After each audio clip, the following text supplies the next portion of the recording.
या hi students, welcome to Dayal academy. इस video में हम पिछली वीडियो में डिस्कस किए गए कुछ क्वेश्चंस के आगे जो क्वेश्चंस हैं वो डिस्कस करेंगे। हम डिस्कस कर रहे थे कम्युनिकेशन इन एवरीडे लाइफ के लेटेस्ट क्वेश्चंस। तो इससे पहली वीडियो अगर आपने नहीं देखी है, मैं रिक्वेस्ट करूंगा आप वो भी देखें। नेक्स्ट क्वेश्चन देखें, use of excessive jargon in communication causes what.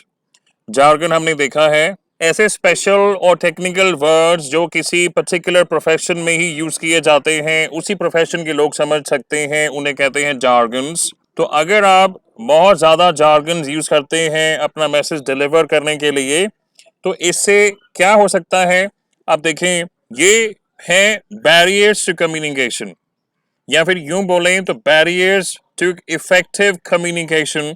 यानी जब कम्युनिकेशन होता है, जो मैसेज को सेंड कर रहा है वो सेंडर हो गया, जिस मीडियम से वो ट्रांसमिट होता है, और जो ऑडियंस है या रिसीवर है जो मैसेज को डीकोड करती है, समझती है।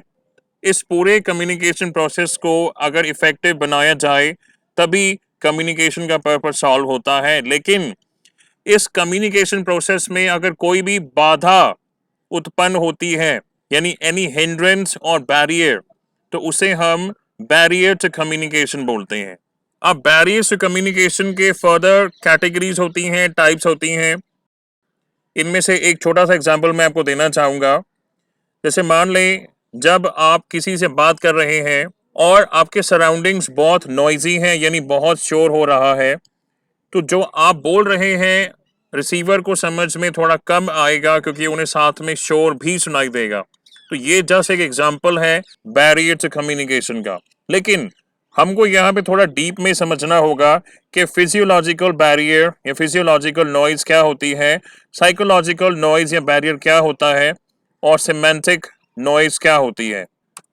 देखिए, बैरियर्स टू कम्युनिकेशन आप समझ गए हैं, वे चीज़ें जो बाधाएं के रूप में एक्ट करती हैं, यानी कम्युनिकेशन को इफेक्टिव नहीं होने देती हैं। उनकी फर्दर जो कैटेगरीज हैं, सबसे पहले हम समझेंगे कि फिजियोलॉजिकल बैरियर्स क्या होते हैं।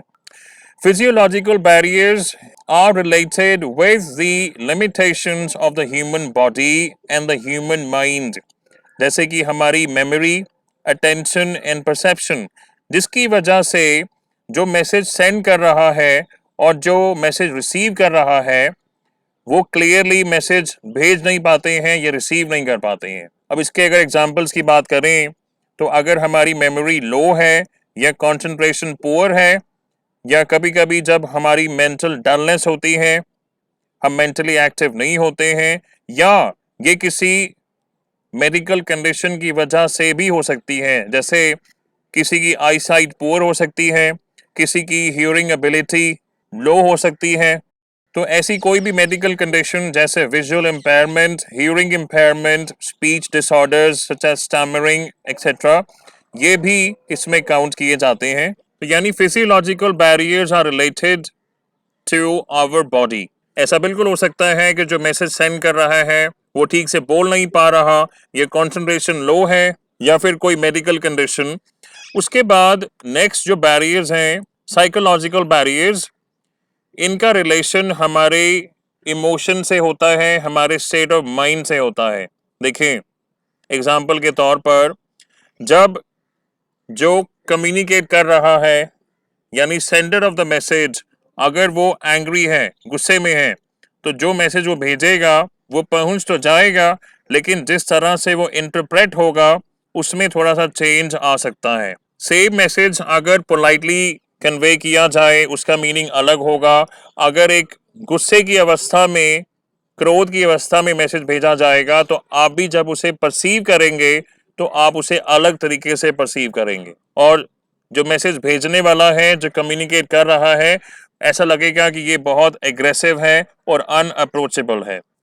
इसी के साथ साथ साइकोलॉजिकल बैरियर्स में हमारा एटीट्यूड, जो कि पॉजिटिव हो सकता है, नेगेटिव हो सकता है, ये भी आता है। प्रीमेच्योर इवैल्यूएशन ऑफ इंफॉर्मेशन, यानी कि जब हम रिसीवर हैं, हमें कुछ कम्युनिकेट किया जा रहा है, लेकिन हम पूरा सुनने या पूरा पढ़ने से पहले ही कंक्लूजन निकाल लेते हैं, that is called premature evaluation of information. और इसके साथ ही क्लोज माइंडेडनेस, आपने देखा होगा कि अगर हम ओपन माइंडेड नहीं होते हैं, क्लोज माइंडेड होते हैं, अगर हमें ओवर कॉन्फिडेंस होता है तो ये भी एक साइकोलॉजिकल बैरियर के रूप में एक्ट करता है। और इसके साथ साथ जितने भी नेगेटिव इमोशंस हैं, नेगेटिव क्यों? क्योंकि जनरली पॉजिटिव इमोशंस कम्युनिकेशन को इतना अफेक्ट नहीं करते हैं जितने कि नेगेटिव इमोशंस करते हैं, जैसे कि एंगर, फियर, जेलसी, इनसिक्योरिटी। और एक एग्जांपल आप इसमें ले सकते हैं इंफॉर्मेशन ओवरलोड का, यानी जितनी हमारी रिटेंशन कैपेसिटी है उससे ज़्यादा जब हमें इंफॉर्मेशन दी जाती है एक मैसेज में, तो ये भी साइकोलॉजिकल बैरियर में हम काउंट कर सकते हैं। तो once again, physiological barriers are related to our body, psychological barriers are related to our state of mind and emotions, और तीसरा ऑप्शन है सिमेंटिक बैरियर। अब देखें, सिमेंटिक बैरियर्स को समझना बहुत इजी है, इन्हें लैंग्वेज बैरियर्स भी कहा जा सकता है। लेकिन यहाँ पर ना केवल लैंग्वेज की बात हो रही है, एज इन जिनसे आप कम्युनिकेट कर रहे हैं, जो आपकी ऑडियंस है, अगर आप सेम लैंग्वेज यूज नहीं करेंगे तो वो तो बैरियर एक्ट करेगा ही, लेकिन उसके अलावा जब आप बहुत ज़्यादा हाई फाई वर्ड्स यूज करेंगे जो एक स्पेसिफिक प्रोफेशन से संबंधित हैं, यानी आप जार्गन्स यूज करेंगे, या फिर आपके मैसेजेस में एम्बिग्विटी होगी यानी क्लैरिटी नहीं होगी, या आप बहुत ज़्यादा टेक्निकल टर्म्स यूज करेंगे, तो ये भी बैरियर्स की तरह एक्ट करते हैं और इन्हें हम सिमेंटिक बैरियर्स में काउंट करते हैं। इसके साथ कुछ और एग्जाम्पल्स हैं, यानी इन सब के अलावा सिमेंटिक बैरियर्स में हम poor grammar, sentence structure, punctuation और स्पेलिंग को भी काउंट करते हैं।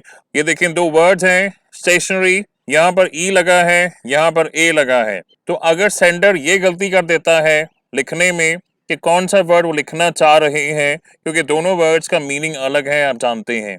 अब ये बात अलग है कि जो मैसेज रिसीव कर रहे हैं उनको पता लग जाएगा कि यहाँ पर टाइपिंग एरर है, यहाँ पर ये वर्ड नहीं ये वर्ड होना चाहिए, लेकिन सेंडर की तरफ से ये एक सिमेंटिक बैरियर के रूप में काउंट होता है। सिमिलरली होल, HOLE भी हो सकता है, WHOLE, तो वो कौन सा वर्ड यूज करना चाह रहे हैं, they have to make sure ऐसी कोई भी स्पेलिंग एरर्स इनमें नहीं होनी चाहिए। और देखें, दो बहुत इंटरेस्टिंग एग्जांपल्स हैं, रुको, मत, जाओ, ये तीन शब्द हैं हिंदी में। बोलते वक्त आप कहाँ पर पॉज देते हैं या लिखते वक्त आप कहाँ पर कॉमा लगाते हैं, इससे इस फ्रेज का मीनिंग ऑल टुगेदर चेंज हो जाता है। देखें, रुको मत जाओ, इसका मीनिंग हुआ कि आप कहना चाह रहे हैं कि भाई मत रुको, तुम जाओ। लेकिन अगर आप कहते हैं रुको मत जाओ, इसका मतलब ये हुआ कि आप जिनसे बात कर रहे हैं आप चाहते हैं कि वे रुक जाएं और ना जाएं। ये एग्जाम्पल देने के लिए यूज किया गया है, लेकिन सभी स्टूडेंट्स को मैं ये कन्वे करना चाहता हूँ, अपने इंग्लिश एग्जाम में आप कोई भी हिंदी का वर्ड यूज नहीं करेंगे, ये सिर्फ आपको समझाने के लिए यहाँ पे बताया गया है। सिमिलरली एम्बिग्विटी या सिमेंटिक बैरियर को एक और रूप में समझें। यहाँ पर दो स्टेटमेंट्स लिखी हैं, John was sitting next to an old man, एक ओल्ड मैन के साथ में जॉन बैठा हुआ था। Rita waved at him and said how are you doing, तो रीटा ने उन्हें वेव किया और पूछा कि आपका क्या हाल है। अब यहाँ पर ये नहीं पता लगता कि हिम किसको रेफर कर रहा है, यानी रीटा ने जॉन से पूछा कि तुम्हारा क्या हाल है, या रीटा ने उस ओल्ड मैन से पूछा। तो ऐसी एम्बिग्विटी भी हमारे मैसेजेस में नहीं होनी चाहिए। ये इसका एक और एग्जाम्पल था। वापस हम क्वेश्चन पे आते हैं, अगर हम ज़्यादा जार्गन्स यूज करते हैं तो कम्युनिकेशन में जो बैरियर्स उत्पन्न होंगे उन्हें हम बोलते हैं सिमेंटिक बैरियर्स, जो हमने जस्ट अभी अभी कवर किया है। सिमेंटिक बैरियर्स में ना केवल जार्गन्स बल्कि कोई किसी भी प्रकार की एम्बिग्विटी यानी जिसमें क्लैरिटी नहीं है, या टेक्निकल टर्मिनोलॉजी या पुअर ग्रामर, ये सेंटेंस स्ट्रक्चर ऐसा है कि पढ़ने में कंफ्यूजन हो सकता है, पंक्चुएशन एरर्स या स्पेलिंग एरर्स, इन सब को हम सिमेंटिक बैरियर्स में काउंट कर सकते हैं। इन क्वेश्चंस के अलावा जो रिसेंट इंटरनल असेसमेंट हुए हैं उनमें कुछ पैसेजेस भी आए थे, यानी अनसीन पैसेजेस। ये अनसीन पैसेज नंबर 1 है, इस पर बेस्ड क्वेश्चंस भी पूछे गए हैं। ये अनसीन पैसेज नंबर 2 है, ये पैसेज नंबर 3 और ये पैसेज नंबर 4। ये अनसीन पैसेजेस किस टाइप के आए हैं, किस टाइप के क्वेश्चंस पूछे गए हैं, ये हम किसी और वीडियो में डिस्कस करेंगे। आइए देखें next question. Oral communication in noisy surroundings can cause what? तो ये क्वेश्चन बेस्ड है बैरियर्स टू इफेक्टिव कम्युनिकेशन पर। इस बारे में ऑलरेडी बात हो चुकी है। अगर आप नहीं जानते हैं तो आप प्लीज पिछली वीडियोस भी देखें। जब भी हम कम्युनिकेशन के इफेक्टिव होने की बात करते हैं तो कोई भी ऐसी चीज जो कम्युनिकेशन को इफेक्टिव नहीं होने देती, यानी एक बाधा की तरह एक्ट करती है, उसे हम कहते हैं बैरियर्स टू इफेक्टिव कम्युनिकेशन। और बैरियर्स टू इफेक्टिव कम्युनिकेशन के फर्दर टाइप्स होते हैं, जैसे हमने पहले डिस्कस किया है। तो यहाँ पे आपको एग्जांपल दिया गया है कि जब आप कम्युनिकेट करते हैं, अगर आपके सराउंडिंग्स नॉइजी हैं तो वो जो बाधा उत्पन्न होगी, जो कम्युनिकेशन को इफेक्टिव नहीं होने देगी, उसे आप किस में कैटेगराइज करेंगे? क्या वो चैनल नॉइज है, क्या वो सिमेंटिक बैरियर है? बैरियर को नॉइज भी बोला जाता है। कहीं कहीं पर अगर सिमेंटिक नॉइज लिखा हो, चैनल नॉइज लिखा हो, तो आप प्लीज पैनिक नहीं कीजिएगा। तो ये चैनल बैरियर है, सिमेंटिक बैरियर है या कल्चरल बैरियर है, या इनमें से कोई भी नहीं, ये आपको पूछा गया है। तो देखें, जब भी हमारा एनवायरनमेंट नॉइजी होता है उसे हम चैनल नॉइज या चैनल बैरियर में कैटेगराइज करते हैं।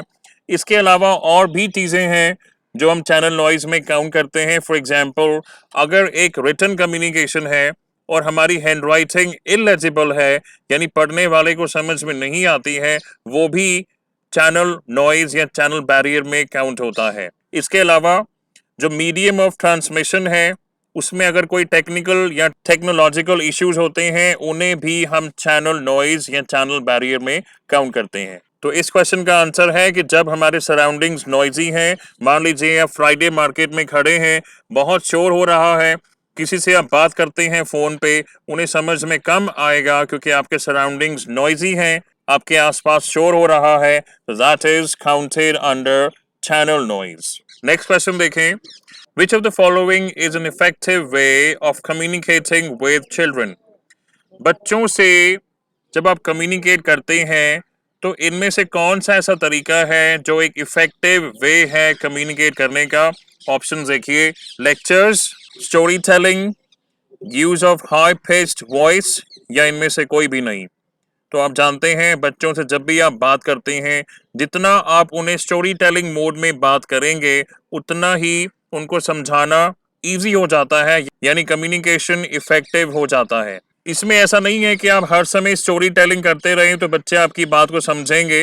ये जस्ट एक लिमिटेड ऑप्शन दी गई हैं कि इन तीनों में से आपको कौन सा लगता है, कौन सा तरीका इफेक्टिव होना चाहिए जब हम बच्चों से कम्युनिकेट करते हैं। आप जानते हैं बच्चों से इफेक्टिव कम्युनिकेट करने के लिए और भी चीज़ों की ज़रूरत होती है, लेकिन यहाँ पे जो 3 ऑप्शन दिए गए हैं या नन ऑफ द अबव है, इसमें से जो बेस्ट सूटेबल आंसर है दैट इज स्टोरी टेलिंग।